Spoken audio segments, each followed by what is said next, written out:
இப்போ இந்த super El Niño வரப்போகுதுன்ற ஒரு கருத்து இருக்குது. இன்னை வரைக்கும் இருக்கக்கூடிய தகவலை வைத்து பார்த்தா இன்னும் எல்னினோ அறிவிக்கலை. தென்மேற்கு பருவமழை வெறும் எல்னினோவால் மட்டும் பாதிக்கப்படாது. அதை தவிர இந்தியன் ஓஷன் டைபோல் அப்படின்னு சொல்லி இந்திய பெருங்கடலில் ஏற்படக்கூடிய ஒரு மாற்றங்கள் இருக்குது. அந்த இந்தியன் ஓஷன் டைபோல் பாசிட்டிவாக இருந்தால் எல்னினோக்கு எதிராக வேலை செய்யும். ஓகே, எல்னினோ அதை அதனுடைய தாக்கம் இந்தியா மீது ஆச்சி மசாலா எந்த சமையலும் ருசி தேடும் ரகசியம் 20 ரூபாய்.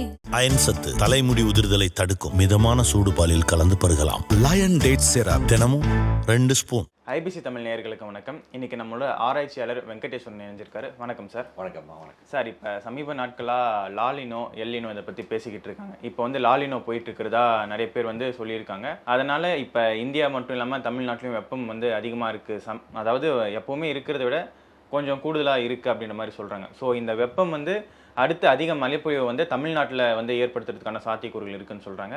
லாலினோ என்னென்ன சார், எல்லினோனா என்ன, இது ரெண்டுத்துக்குமே இடையே இருக்கக்கூடிய வேறுபாடு என்ன சார்? பேசிக் இது நம்ம முதல்ல இப்போது அதாவது மே மாதம் 2026 எடுத்துட்டிங்கனாக்க வானியல் நிறுவனங்கள் இந்தியாவில் இந்தியன் மெட்ராலஜிக்கல் டிபார்ட்மெண்ட் இந்த மாதிரி இருக்கு இல்லையா, இந்த மாதிரி பல்வேறு நாட்டில் இருக்கக்கூடிய வானியல் நிறுவனங்கள்லாம் இணைந்து ஒரு சர்வதேச அமைப்பு இருக்குது. அந்த சர்வதேச அமைப்பின் கீழே என்ன எச்சரிக்கை கொடுத்துருக்காங்கன்னா, வருகின்ற ஆண்டு அதாவது 2027 ஒரு சூப்பர் எல்னினோ ஆண்டாக இருக்கும் அப்படின்னு சொல்கிறாங்க. அந்த எல்னினோக்கான நிலைகளை நோக்கி உலகம் போயிட்டுருக்கு அப்படின்னு சொல்கிறாங்க. இதுதான் இப்போ இருக்கிற நிலைமை.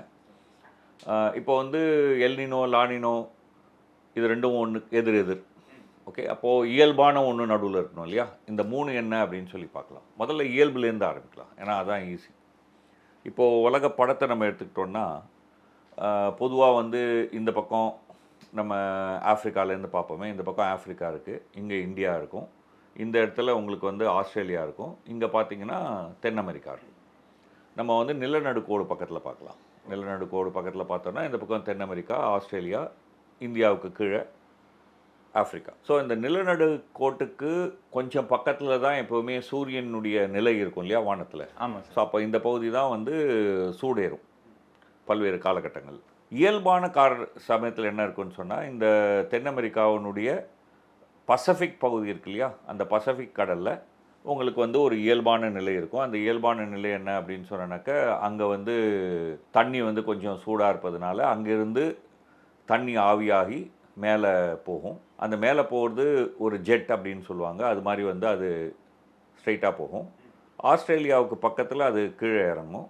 அந்த கீழே இறங்கினது கீழே தரை, அதாவது கடலினுடைய மேற்புறமாக ட்ரேட் வின்ஸ் அப்படின்னு சொல்லுவாங்க. நம்ம படிச்சிருப்போம் ட்ரேட் வின்ஸ்னு. அந்த மாதிரியான காற்றாக போகும். அப்படி காற்றாக கடல் மேலே போகும்போது அந்த காற்று கடல் நீரை எடுத்துக்கும், நீராவியை எடுத்துக்கும். அப்போது நீராவி நிறைந்தது அந்த பக்கம் போவதுனால என்ன ஆகும்னா, அந்த இடத்துல மழை பொழியும். இது ஒரு இயல்பான ஒரு சூழல். எல்னினோ ஆண்டில் என்ன ஆகும்னா, அந்த பெருவனுடைய கடற்கரை பக்கத்தில் அந்த வெப்பம் மிக மிக அதிகமாகி மிக கூடுதலாக உங்களுக்கு மேலே போகும். ஓகே, வழக்கமாக இருக்கிறத விட அதிகமாக இருக்கும். ஓகே, அந்த ட்ரேட் வின்ட்டு போய் திரும்பி ஆஸ்திரேலியா பக்கத்தில் கீழே இறங்கும்னு சொன்னோம் இல்லையா, அந்த இறங்கும்போது அது மிக அதிகமாக காற்றை எடுத்துக்கொண்டு போவதனால ஆஸ்திரேலியாவில் மழை குறைவு ஏற்படும். ஓகே. ஆனால் அதே சமயம் தென் அமெரிக்காவில் மழைப்பொழிவு அதிகமாகும். லானினோங்கிறது இதுக்கு எதிரானது. Okay sir. அந்த வெப்ப பகுதி, கடல் வெப்ப பகுதி தென் அமெரிக்கா பக்கத்தில் இல்லாமல் ஆஸ்திரேலியாவுக்கு பக்கத்தில் நகர்ந்துடும். இதன் காரணமாக இது தலைகீழாக சுற்ற ஆரம்பித்து உங்களுக்கு ஆஸ்திரேலியா பக்கம் அதிகமாக மழை பெய்யும். இயல்பான சமயத்தில் 2 பக்கமும் மழை பெய்யும். லானினோ சமயத்தில் உங்களுக்கு ஆஸ்திரேலியாவில் அதிகமாக பெய்யும். எல்னினோ சமயத்தில் அமெரிக்காவில் அதிகமாக பெய்யும், தென் அமெரிக்காவில் அதிகமாக பெய்யும். இதுதான் ஒரு முக்கியமான விஷயம். அது எங்கேயோ இருக்கே, நமக்கு அது என்ன இம்பேக்டை கொடுக்க போகுது அப்படின்னு நம்ம பார்த்தோம்னா, கடல்கள் இணைஞ்சிருக்கு இல்லையா. ஆமாம் சார். இப்போ பசிபிக் ஓஷன் எடுத்துட்டிங்கன்னா, பசிபிக் பெருங்கடல் எடுத்திங்கன்னா அது இந்திய கடலோட இணைஞ்சிருக்கு. ஸோ அப்போது அங்கே வெப்ப நீர் இருந்ததுன்னா அந்த வெப்ப நீர் எப்படியும் இந்திய பெருங்கடலுக்குள்ளே வரும். ஸோ இதன் காரணமாக இந்தியாவினுடைய நிலப்பரப்புக்கு பக்கத்தில் இருக்கக்கூடிய கடல் பகுதியில் இருக்கக்கூடிய சுழற்சி வந்து மாறுபடும். இதுதான் வந்து அதனால் ஏற்படக்கூடிய விளைவு. ஸோ அப்போ பொதுவாக என்ன அப்படின்னு சொன்னாக்க, உங்களுக்கு ஆஸ்திரேலியா பக்கம் மழை பெய்யாமல் எல்னினோ சமயத்தில் கூடுதலாக தென் அமெரிக்காவில் பெஞ்சால் இந்தியாவில் மான்சூன், குறிப்பாக வந்து நம்ம வந்து சம்மர் மான்சூன் அப்படின்னு சொல்லுவோம் இல்லையா, தென்மேற்கு பருவக்காற்று, அந்த தென்மேற்கு பருவக்காற்று மழை வந்து குறையும். ஸோ தென்மேற்கு பருவக்காற்று தான் வந்து இந்தியாவில் பெருமளவு மழையை கொடுக்குது. ஆமாம் சார். இந்தியான்னு மொத்தமாக எடுத்துக்கிட்டாங்க. தமிழ்நாட்டில் குறைந்த அளவில் தான் இருக்கும்.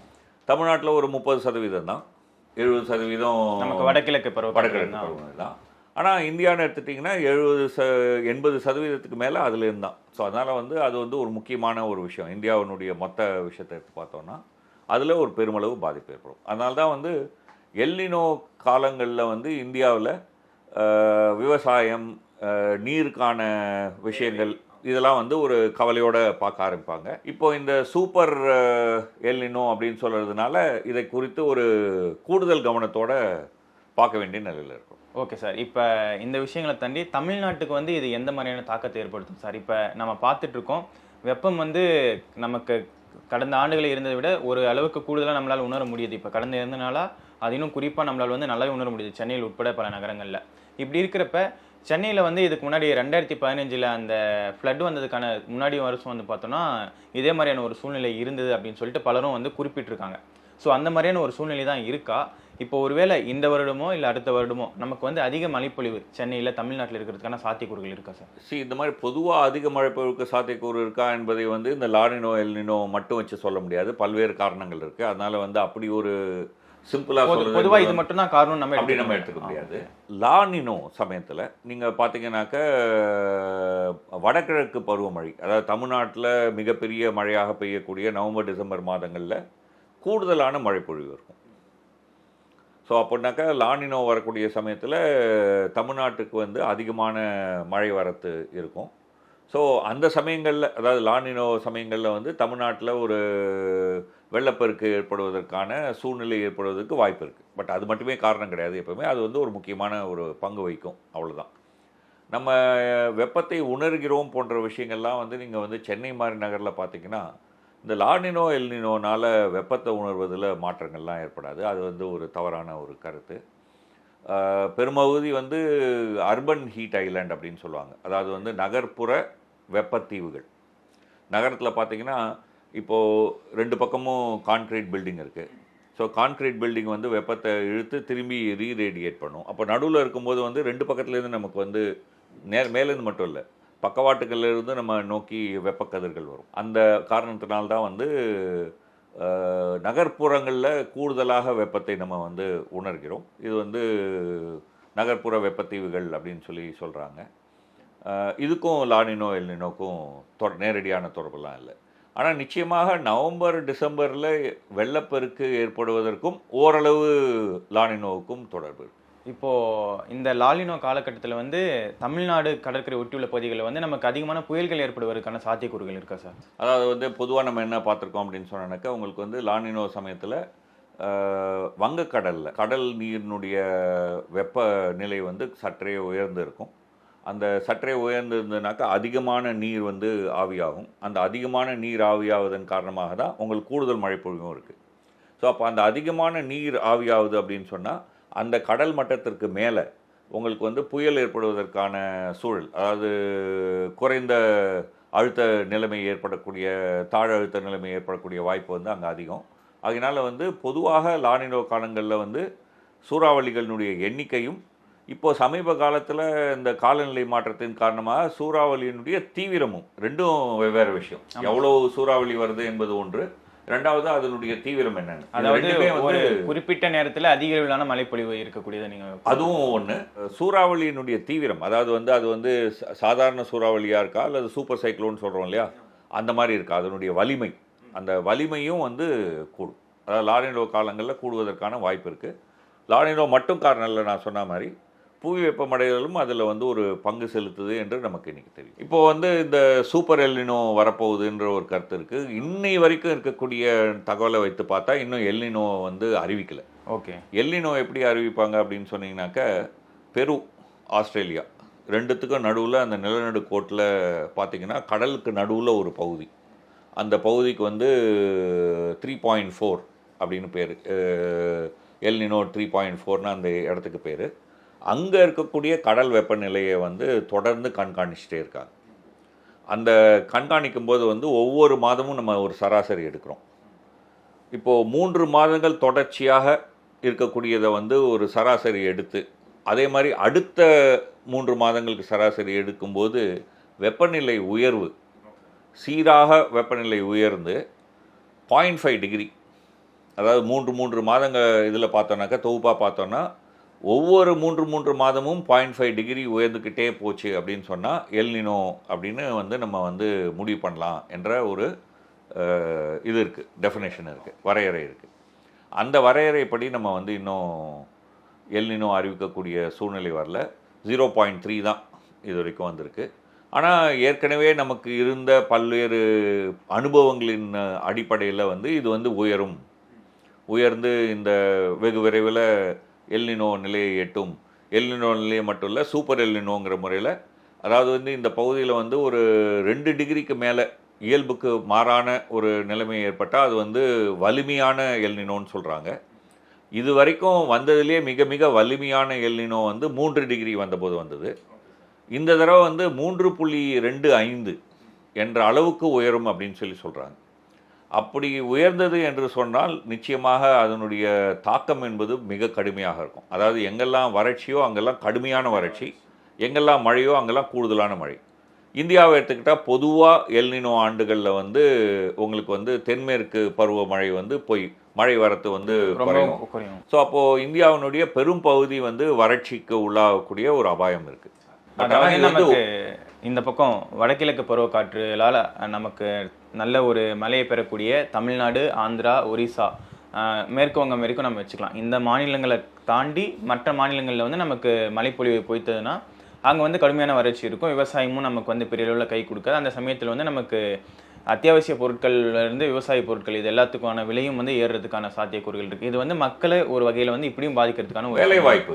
நீங்கள் வெறும் அதை மட்டும் சொல்லாதீங்க. இப்போ வந்து பல்வேறு நபர்கள் வந்து உங்களுக்கு நிலத்தில் இறங்கி வேலை செய்கிறாங்க இல்லையா, அவங்களுக்கு எங்கே அது சார்ந்து ஒரு கட்டமைப்பு எங்கே இயங்கிட்டு இருக்கு, அது எல்லாமே சேர்த்து. ஸோ பெரும்பாலான ஏழை மக்களுக்கு ஒரு மிகப்பெரிய ஒரு சவாலான ஒரு விஷயமாக இது வந்து மாறும். இது வந்து ஒரு அச்சம் இதில் வந்து இருக்குது. ஆனால் இன்னொரு பக்கம் ஒன்று இருக்குது. அதாவது இந்தியாவினுடைய பருவமழை, குறிப்பாக அந்த தென்மேற்கு பருவமழை வந்து வெறும் எல்னினோவால் மட்டும் பாதிக்கப்படாது. அதை தவிர வந்து இந்தியன் ஓஷன் டைபோல் அப்படின்னு சொல்லி வந்து இந்திய பெருங்கடலில் ஏற்படக்கூடிய ஒரு மாற்றங்கள் இருக்குது. அந்த மாற்றமும் வந்து இதில் செயல்படும்.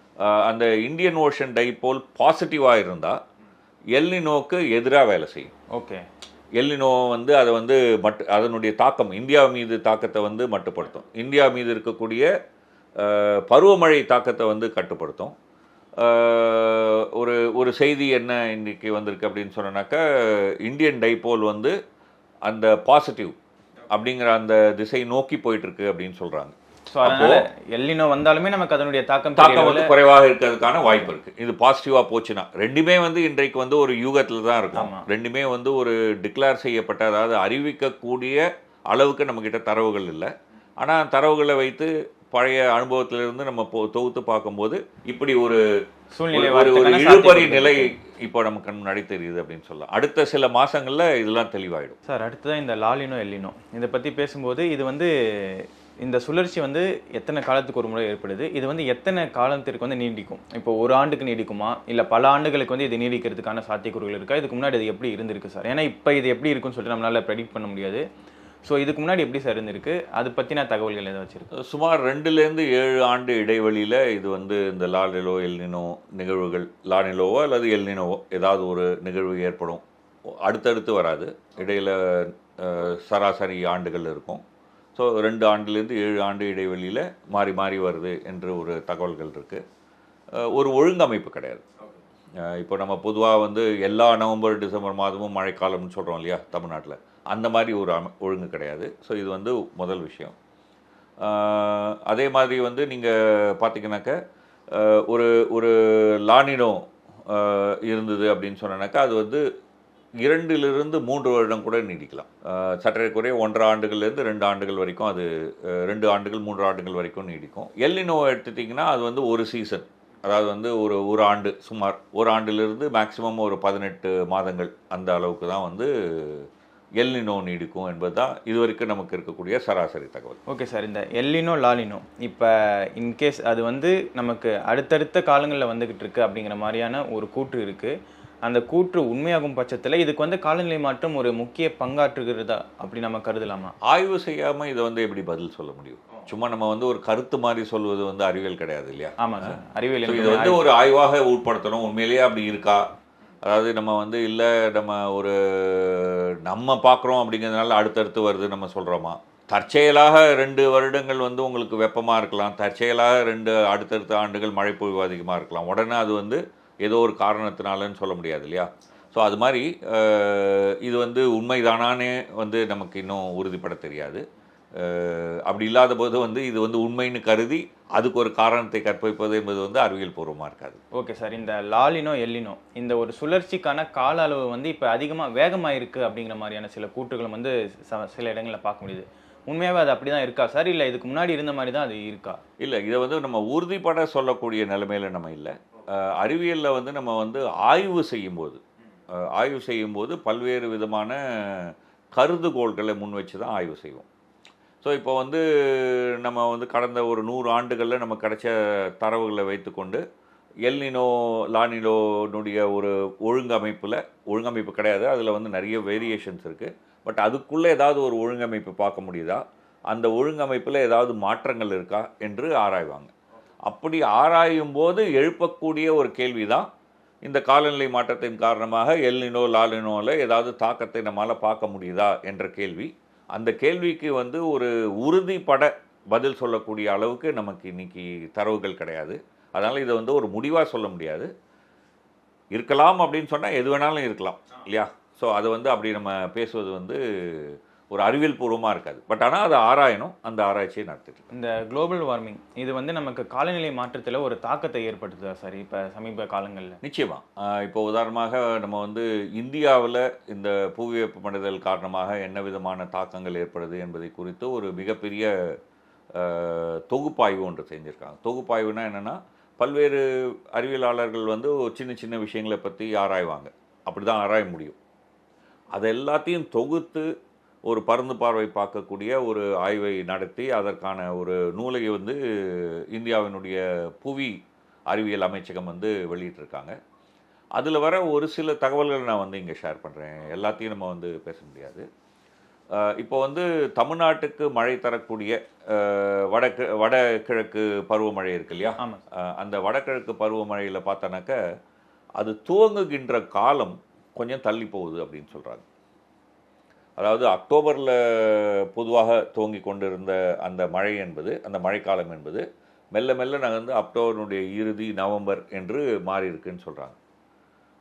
மாறுகின்ற ஒரு போக்கு தெரியுது அப்படின்னு சொல்கிறாங்க. இது வந்து மாறி இருக்குன்னு சொல்லக்கூடாது, போக்கு அப்படின்னு பார்க்கணும், ட்ரெண்டு. ஓகே. ரெண்டாவது வந்து நீங்கள் பார்த்தீங்கன்னாக்கா அந்த மழை பொழியும்போது வந்து எல்லா நாளும் மழை பொழியாது.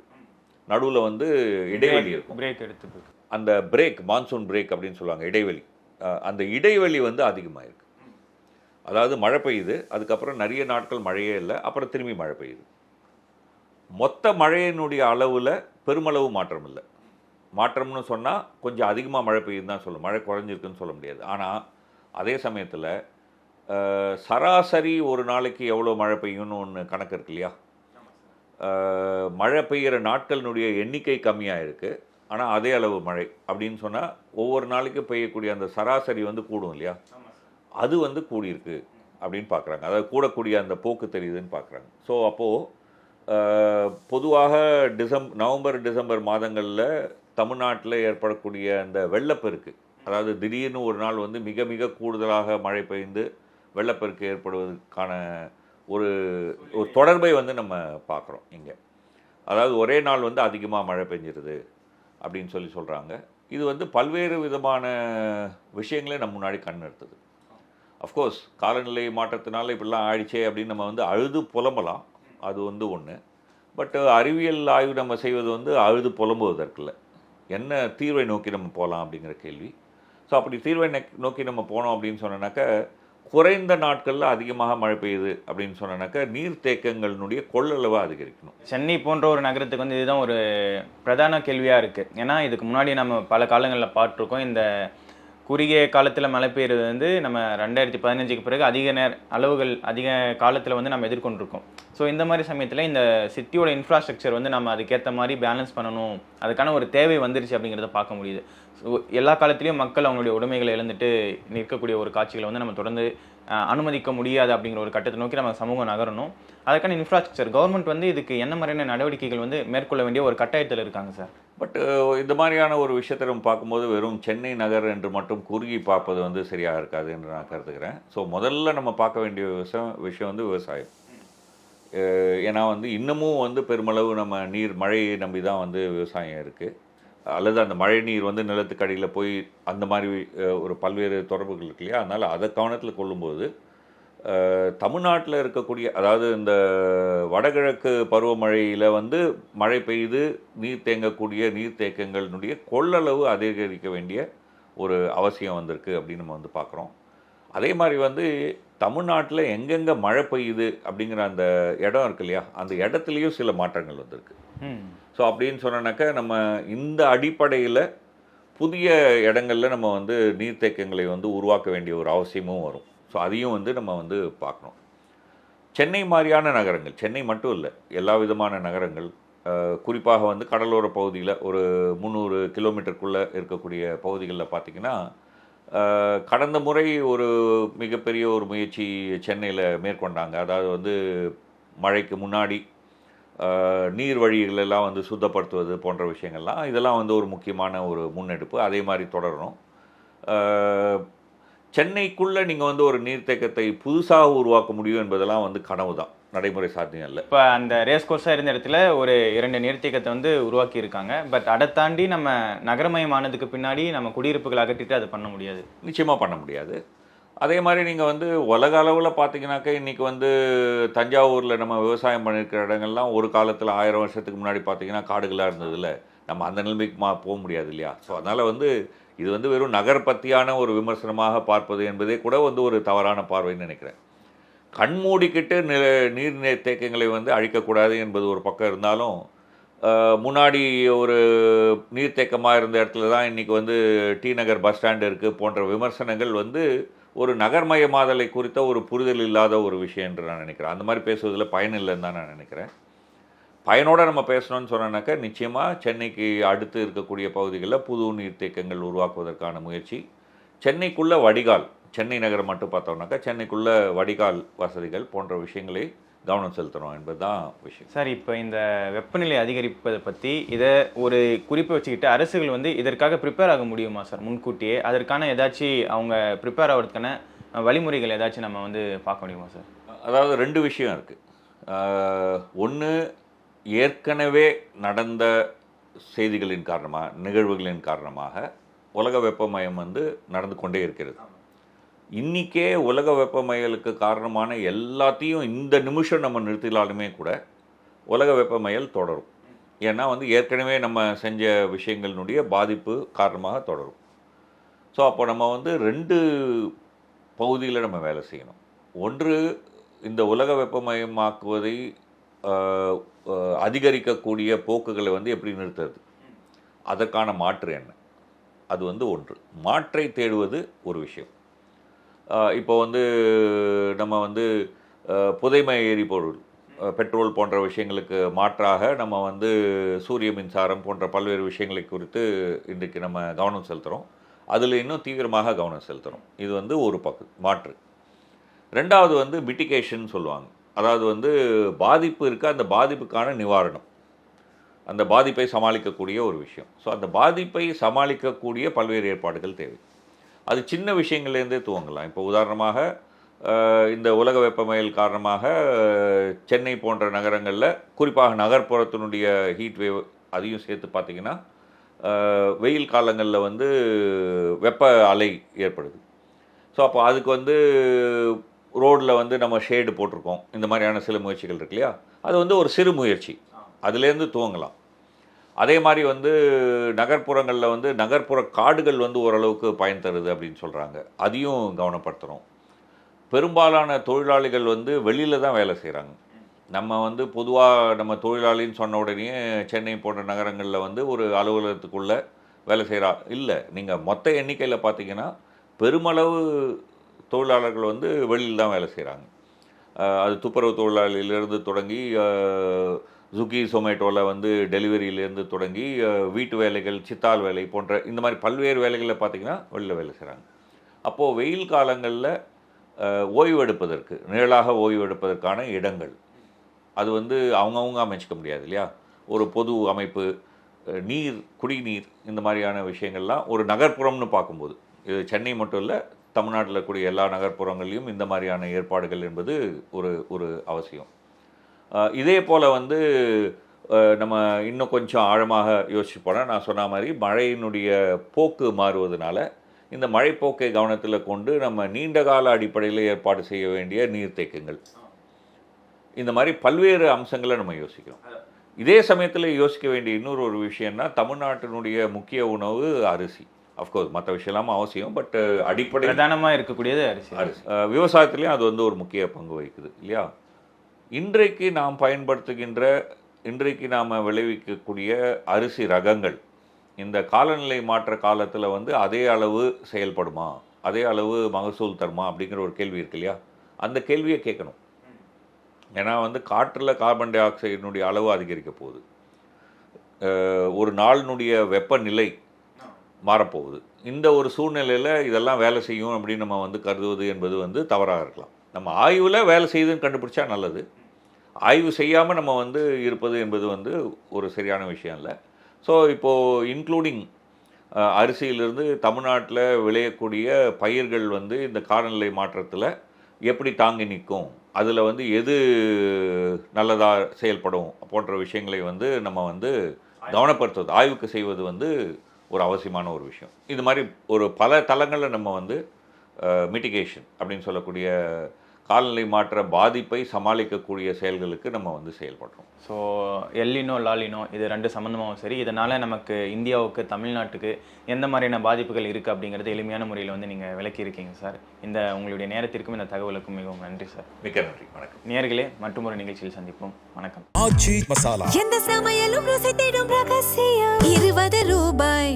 அயன் சத்து தலைமுடி உதிர்தலை தடுக்கும். மிதமான சூடு பாலில் கலந்து பருகலாம். லயன் டேட் சிரப் தினமும் 2 ஸ்பூன்.